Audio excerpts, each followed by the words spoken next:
Welcome to today's media briefing on the launch of Community Care Fund One-off Allowance for New Arrivals from Low-income Families Program. We have with us Dr. Law Chi Kwong, the chairperson of the Community Care Fund Task Force under the Commission on Poverty. And next to him, we have Ms. Carmen Kong, the secretary to the Community Care Fund Task Force. So perhaps some time for you to take pictures.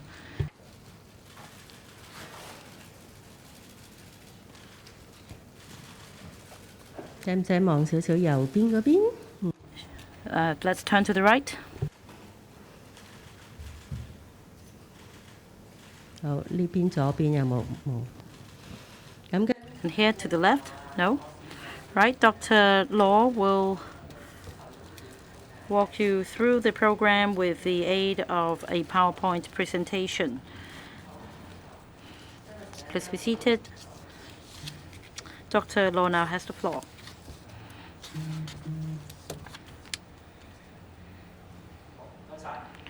Thank you. Today's topic is on Community Care Fund. With the approval of the Commission on Poverty, we're going to launch a one-off allowance for new arrivals from low-income families program. The aim is to help low-income new arrivals in Hong Kong so that they could be better adjusted to their life in Hong Kong, and this is also one of the objectives of the CCF in plugging the welfare gaps.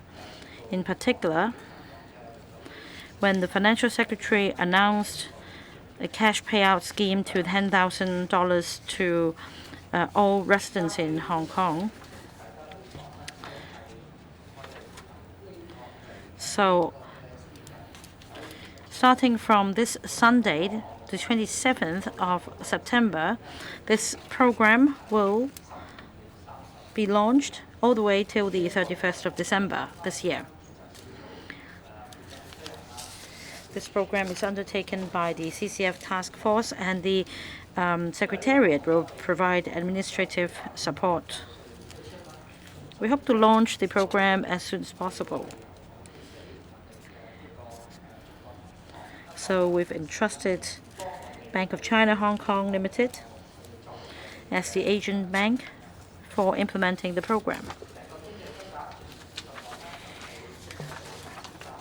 The amount of allowance, as mentioned just now, each eligible applicant will be given $10,000, and $2.13104 billion have been reserved under this program, expecting to benefit about 203,000 people.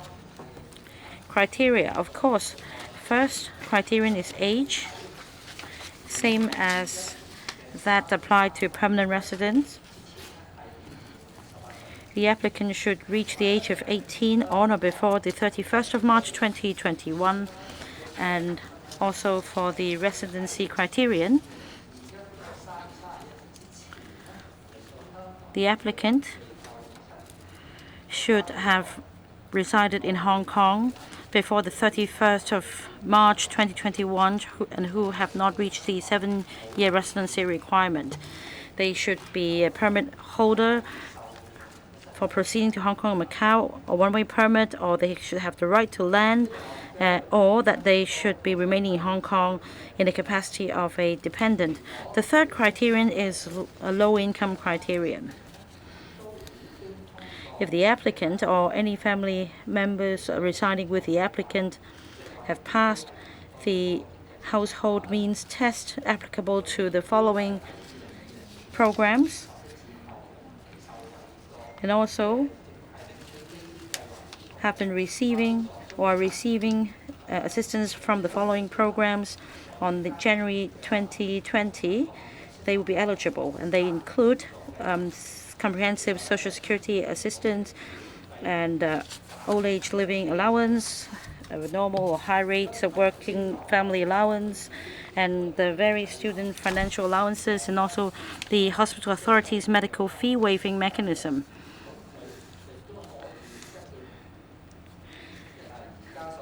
For those not meeting the criteria above,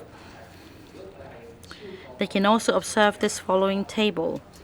And if their income does not exceed the amount specified in the table, then they'll also be eligible. For example, for a one-person household, the income limit is $15,100. For a four-person household, it's $33,500. Applicants will make applications on an individual basis. So if in a household there are more than one or two adults who are eligible, then they can make separate applications. As for the method, they can either apply online with the Bank of China website, or they can also apply in writing. Applicants can access the Bank of China website to make an application. They don't need to be account holders. And they can also fill in application forms, which can be posted to Post Box 9940, Hong Kong General Post, or the drop-in boxes at the various branches of the Bank of China. We expect to receive about 200,000 applications. So to avoid long queues or bunching during the initial period of the application, we will receive applications in phases. Starting from the coming Sunday, we'll receive applications from those born on or before 1971, and then 2 weeks later, on about the 11th of October, we will receive applications from those born on or before 1981. And then 2 weeks thereafter, all eligible applicants can file in applications. As I said, the deadline is the 31st of December this year. Now, points to note and the application forms. Starting from tomorrow, the 22nd of September, you can get a form either from the BOC branches, the inquiry centers of the district offices, and the social welfare offices of the social welfare department, and also ethnic minority services support center. You can also download the application form from the CCF website.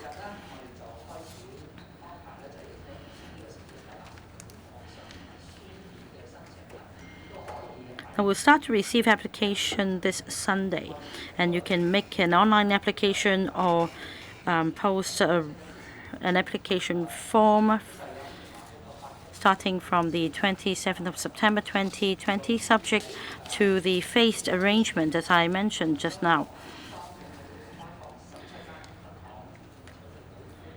Bank of China will operate 17 branches on that day across the territory for applicants to submit their applications. The Asian Bank, Bank of China, will, on a preliminary basis, check every application before they are forwarded to the Secretariat for vetting.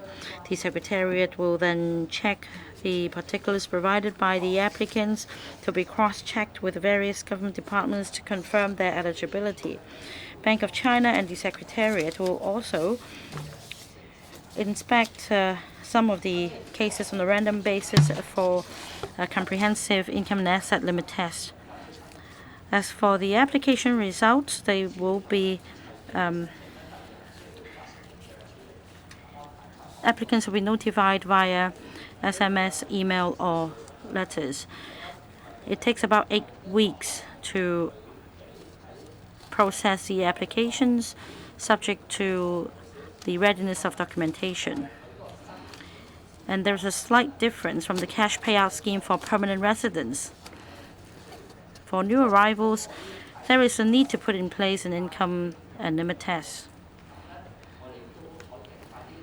Of course, if they're already recipients of various allowances subject to the means test, we can expedite the procedures. Still, since these Hong Kong residents have yet to meet the 7-year residency requirement, and extra time will be needed to verify their identity and status, hence longer time for processing these applications. So in terms of processing applications, we'll need to gather more information from applicants first.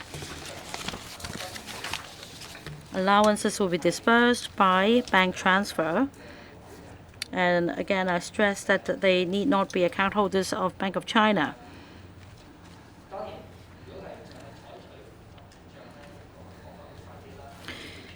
It will be more expeditious to opt for bank transfer. Allowances will be disbursed or deposited directly into bank accounts. Or the applicant can opt for a cross-check. But the applicant will be required to collect the check in person from the Asian bank before the deadline. As for publicity, starting from today, we will have APIs on TVs and radio stations, and will also mount publicity for ethnic minorities. We'll also distribute leaflets, and we've also prepared posters, and they come in 7 EM languages. Perhaps I'll stop here, and I'll be happy to take questions. We welcome questions on this program, and please put up your hand and state the media you represent. Let's start from the back row. The ladies on the back row. Stand here. First, on the cooperating bank, why you entrusted Bank of China as there are other banks available? Well, you mentioned there's preliminary vetting and sampling checks for the applications. What kind of information would they obtain, even though the applicant does not have a Bank of China account? And and how much administrative expense we pay to Bank of China? And for the application time, just now you mentioned would take 8 weeks. Would that be the result notification by email or SMS, or that does include the disbursement? Well, time to receiving the money, how long would it take? And third question, while you propose this plan at this moment, the government mentioned earlier that under the epidemic, they incur quite a large expenditure. Why would you decide to launch this one-off allowance? And would you put further pressure on the government finances? Well, for your last question, maybe easier. Well, this program has been featured in this year's budget when at the press conference, the financial secretary mentioned they would invite the community care fund to carry out these arrangements, which is similar to the cash handout program in 2011. So it's not in a short notice. Besides helping the newly arrivals to integrate into the Hong Kong society and to and also as a supplementary measure to help the Hong Kong residents, why we entrust the Bank of China? Well, the CCF committee and the task force members have raised this question. Well, because we want to streamline the procedure, therefore, we do not perform a tender exercise. If by way of tender, there will be at least a few months of delay before the exercise can commence. As for which bank we've entrusted first, well, it is the one with the most branches. Well, currently, Bank of China has the most number of branches in Hong Kong. Well, by appointing just as one bank, it will be quicker and would not need to interface with other systems from other banks. And while the interfacing with other banks would actually take a bit more time. First, to apply for this allowance, they need to submit the documentary proof. And But actually, the proof will be more than the cash handle scheme for Hong Kong permanent residents. Since if it is need to prove by means testing and make sure that income is $150,100, for example, they have to provide their banking statement and passbook and so on. For all kind of information, need to prove their eligibility. Of course, on top of the identification documents. And for us to appoint any agent, well, because they need to conduct sample checks, of course, they need to go through all the application-related documents. For this program, just as you need to be in line with our privacy legislation, well, after the completion exercise, all the information will be deleted. As for the administrative expenses, hinges on the number of applications. For each successful case, the agent will pay $150 each. Well, we are confident that we can able to disperse the amount within 8 weeks. The front row, SCMP. The South China Morning Post. 3 questions. First of all, any plans to give subsidies to new immigrants in Hong Kong has always been quite contentious. So my first question is, how do you convince critics and to justify the need to spend taxpayers' money on the scheme? That's my first question. Second question is about punishment. Will there be any punishment? In cases like after the government has given the money to some families, and then you realize that these people actually do not qualify for the money, will there be any consequences or punishment? The third question is about the eligibility criteria. The first criteria is for any holders of one-way permit. That's quite easy to understand. But the second one is anyone with the right to land or on unconditional stay in Hong Kong.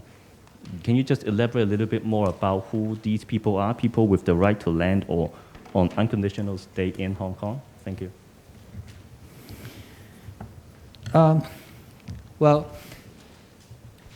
As in 2011, when we are considering how we're going to provide a lump sum to every resident of Hong Kong, during the discussion in budget planning, we have to think about what is the best way and who will be eligible.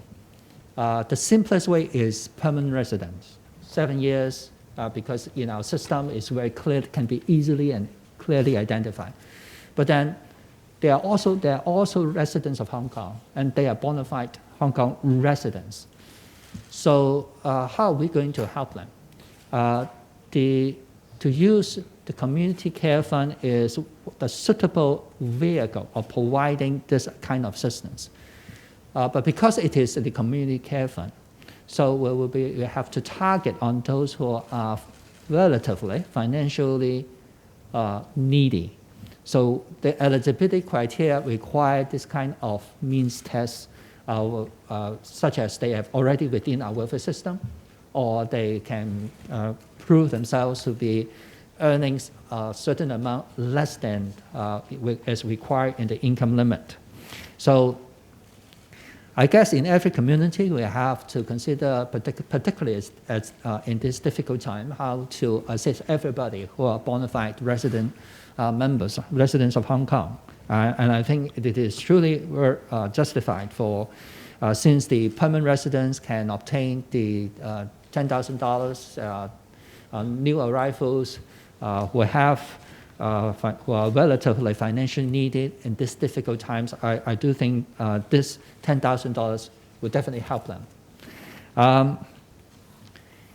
As this is a program under the Community Care Fund, and they will have, in making this application, they have to prove they're eligible, so they have to provide information. So no matter is someone else or they personally they provide false information, or somebody else making an application for somebody else, and yet there are false representation, it will be a criminal offense.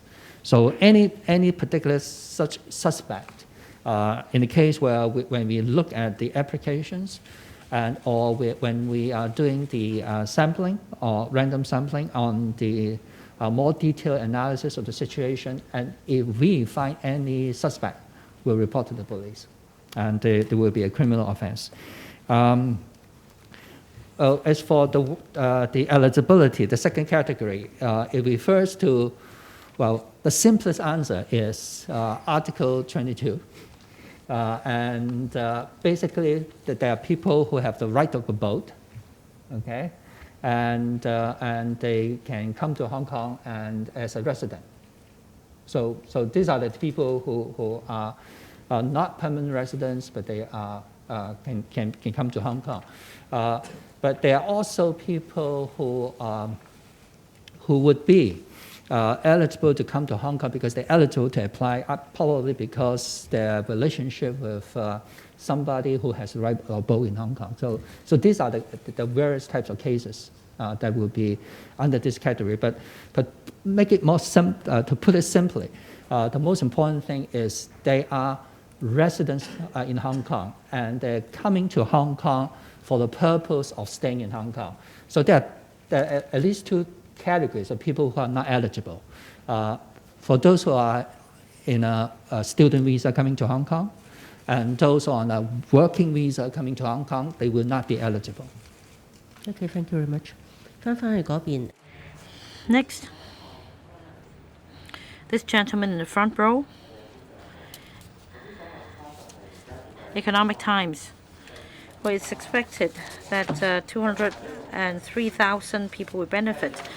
How do you make this estimate? Because of the epidemic, there will be more and more low-income families.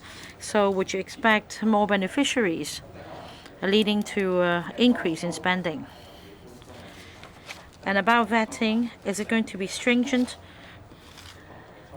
A random checking, how many % of cases will be checked, and what documents would you look at?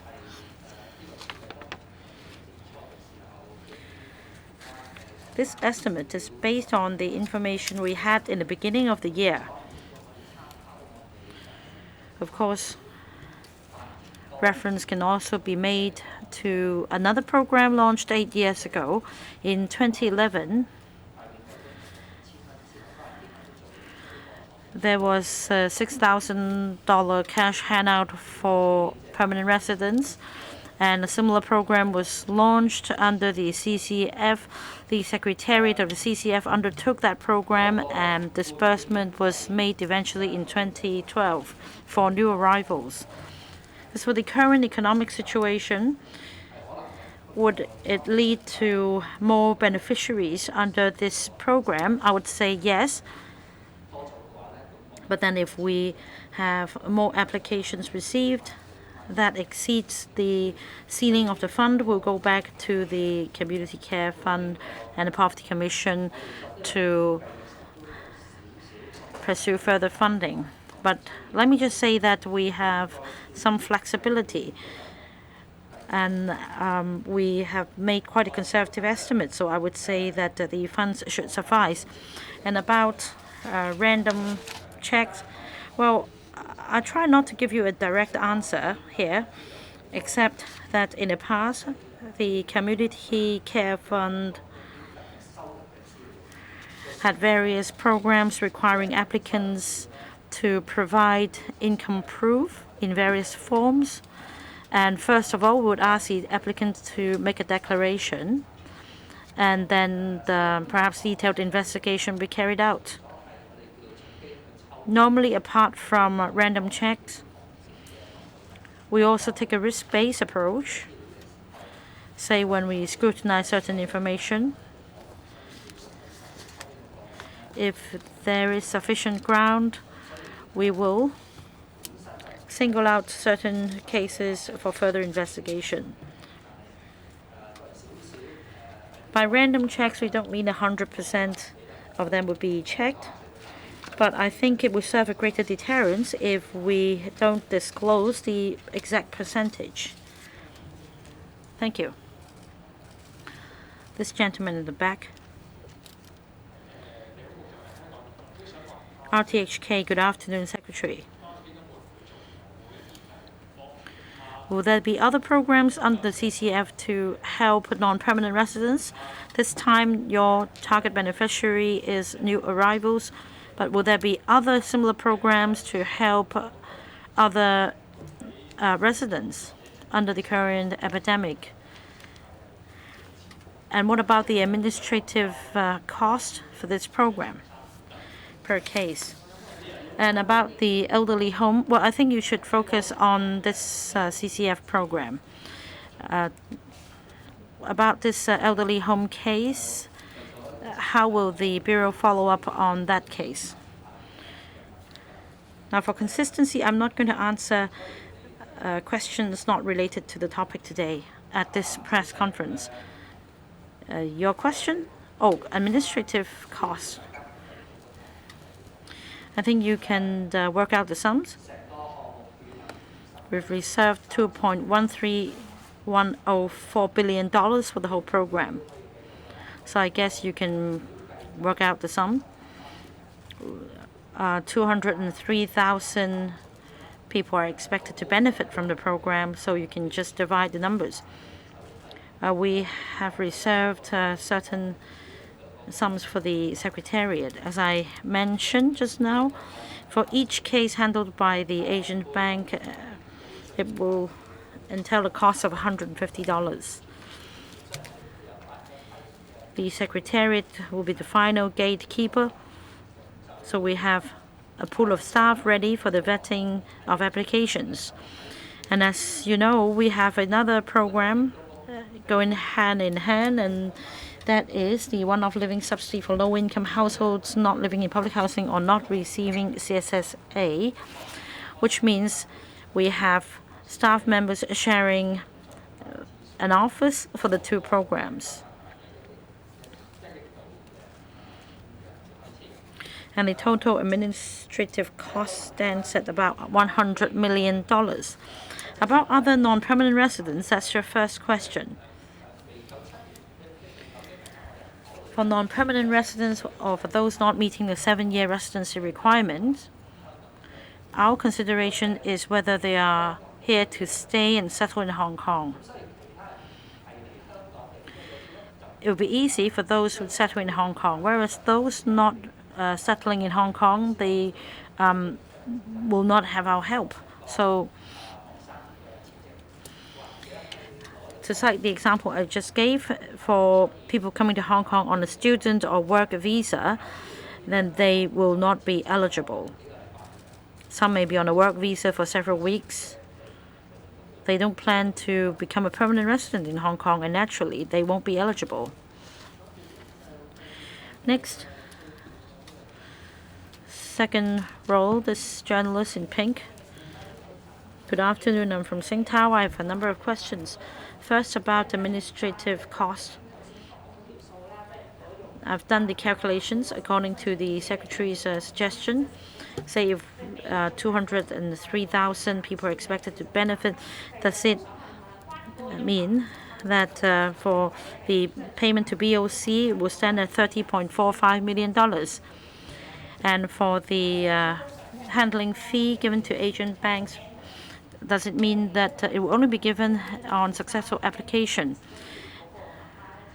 For $100 million administrative costs you quoted, do you mean that this cost will be shared between the two programs? And for the other program, last time you invited different accounting firms to submit proposals, but this time you picked Bank of China right away. So why didn't you invite other banks to participate as well? Would it give us a bad impression? I think the Secretary answered at the outset. But let me also supplement. We've entrusted the bank with the most number of branches in Hong Kong. We've not considered engaging other banks because of interfacing issues with other banks. It may take longer time if we incorporate more banks. So we have entrusted the bank in Hong Kong with the most number of branches as our collaborating partner. This is different from the program for N withouts, and that is the one-off living subsidy for low-income households not in public housing or living in not on CSSA. We have over 200 service units and NGOs reaching out to these low-income households, inviting them to apply. So in terms of complexity, I would say that administratively it's less complex. For the overheads, it may be more expensive because of the reaching out effort and home visits. So in that case, each case entailed the cost of $250, whereas for this program, we pay $150 per case to the agent bank. For that program engaging the NGOs, our design entails a two-stage program. We're going to invite another round of application early next year, which should help reduce costs. Another briefing will be held soon. For this one, we believe that we can process the large part of the application online. For the other program, providing living subsidy to non-public housing tenants, etc., a lot of them require forms and information on paper, so the administrative cost is on the high side. $150 per successful case. 我哋總共 So we have the last three questions.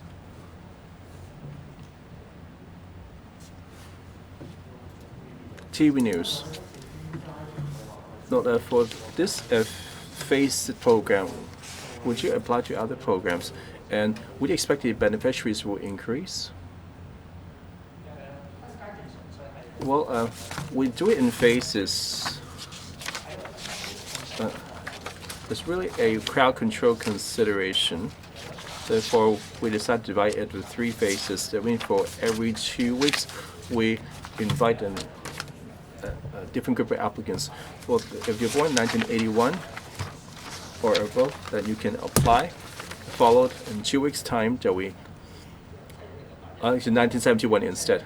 So 1971, then followed by those in 1981, and finally we open to all applicants. It's really a crowd control. Even though we expect more applications online, however, we won't rule out that some of them would visit the branches, apply in person. Therefore, we decide to do it in batches. However, there will be decided into three phases and nothing more.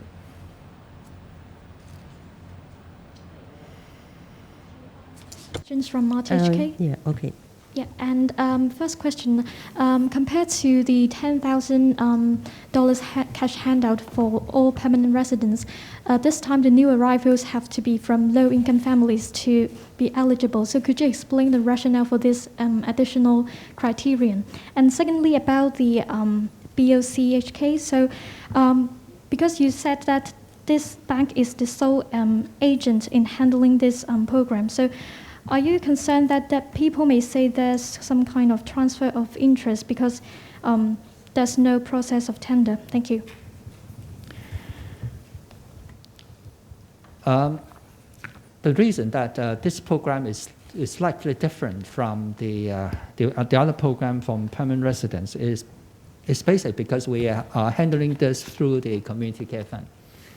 To use community care fund for any program, one of the important criteria is whether the person is, or the one who is applying for the program has some sort of economic or financial need, which is the basic construction of the community care fund.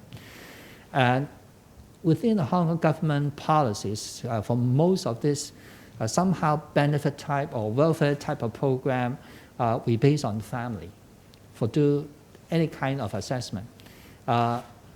Sometimes it is the reason we use this is, firstly, it's more convenient, and secondly, it's fairer. Convenient in a sense because most of the welfare program, benefit program, they are based on family assessment. So they are already assessed based on family, like the CSSA, like the Working Family Allowance, like the student finance for various grades of schooling. They are all based on family income. And so to be fair, so others who are not included in these types of program, they can also apply for this program, and they would be also on family base.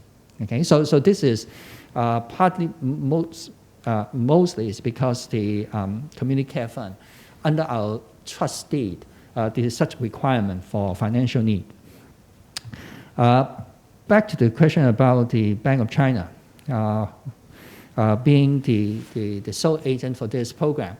Firstly, we want to find an agent with a large number of outlets. Okay? And, well, for one single institute, they have such a large number of outlets and providing counter services. The only thing that you can think of will be retail banking. And if we want to streamline the whole process, then it will be it is the best to arrange for one single bank to do the job. And the criteria is very simple. We will have to find a bank with the largest number of outlets. And being the sole agent is if we are going to include something like 20-something other banks, and it will involve a lot of teething problems with synchronizing systems and so forth. And it will take another few months before we can launch that program. This is slightly different from the permanent resident program because as there is a need to establish the fact that they are eligible, they are not non-permanent residents, but their purpose coming to Hong Kong is to live in Hong Kong, and also the means test type of things. It will be a little bit more complex, involving different banks that the amount of work will be rather substantial. So to simplify the process, expedite the process, we just identify one major agent. In fact, if you look back to the history, back in 2011, when we launched similar program, we can only launch it after 1 year. So basically, it takes almost like 12 months before we can launch a program. This time, when we outsource it to a processing agent with a large number of outlets that the people can reach, I think there's no better choice to find a bank, and the Bank of China having the largest number of branches in Hong Kong would be the most suitable candidate. Okay, thank you very much. And there's back to the questions whether it is any transfer of interest. I would say I'm actually have to thank the Bank of China of helping the community care fund to do this program. I'm not sure how much they spend on touching up the systems and how they develop the whole thing and the staff costs related. But basically, I would consider it's part of their corporate social responsibility in helping to deliver this program. Thank you very much. 最尾嘅問題係 Last question. Secretary, Ming Pao Daily News. First question, could you explain and how do you determine the specified household income limit? And second question, the government had a self-experience of handing out money. Is it not possible to further compress the processing time of 8 weeks? And third question, for the longevity payouts. I know the Secretary is not willing to answer. However, the public is quite concerned. Can you say that how would the government follow on this elderly home case? The Social Welfare Department has only issued warning letter. Would you consider it as not enough to be done? And the families of the residents also claim the current system have not offered any protection and offer no much dignity. Can the Secretary reply? I will not ask the question on this occasion. If I take this question, there will group rise a lot of questions on welfare and labor and so on. And for the household income limit, there's always reference to the criteria made use by the CCF, for example, the one-off living subsidy for low-income household for not living in public housing or not on CSSA. It's quite similar to the working family allowance with similar considerations, but probably slightly higher than the working family allowance for this program. Well, we try to help as much, however, it was still focused on those with economic need.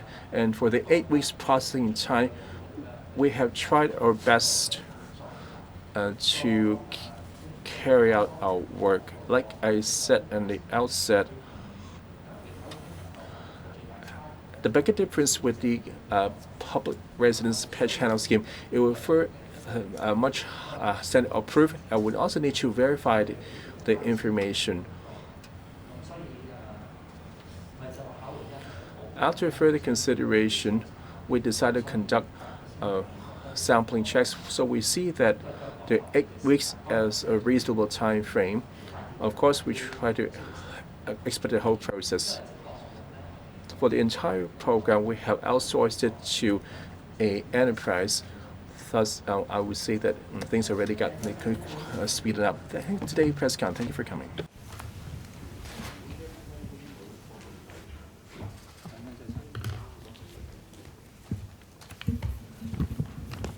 係有攝影朋友想補翻張相，所以。